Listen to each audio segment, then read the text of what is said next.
Hi friends, ఇక మేమైతే దంతె పడుతున్నాము. ఇక గడ్డి అయితే మాస్ గడ్డి ఉంది.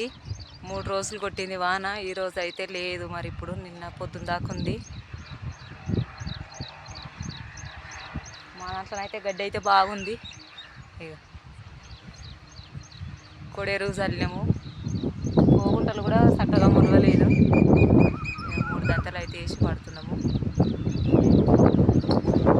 ఇప్పటిదాకా కర్రలు పట్టినా, కొద్దిసేపు దంతె పట్టినా.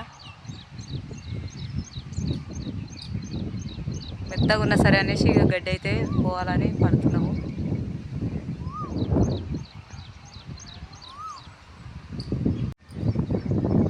నేనైతే చెట్టు కింద కూర్చున్నా. నాకు చేతనైతే జ్వరం వచ్చింది. కొద్దిసేపు పట్టిన. ఇక అమ్మ కొద్దిసేపు అంటే కూర్చున్నా. కొద్దిసేపు కర్రలు కూడా లావట్టిన సగం అయ్యేదాకా.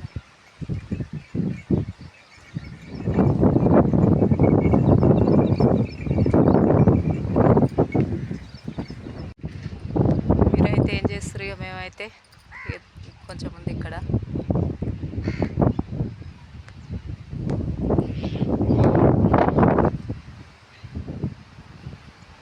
గడ్డి వీకాలంటే ఈ మధ్యలో ఏం వీక్తాం, చాలా ఉంది గడ్డి. మస్తు గడ్డి ఉంది. మెత్తగా ఉన్న సరే అనేసి ఇక కొడుతున్నాం. దంతె అయితే 2 రిక్క దంతలు, 1 కామ దంతె. కొంచెం జాగా జరుగుతుందని మేము 3 వేసినాం. మీ సైడ్ ఎట్లా వేస్తారు? మేమైతే దంతెలు అంటాం అవి.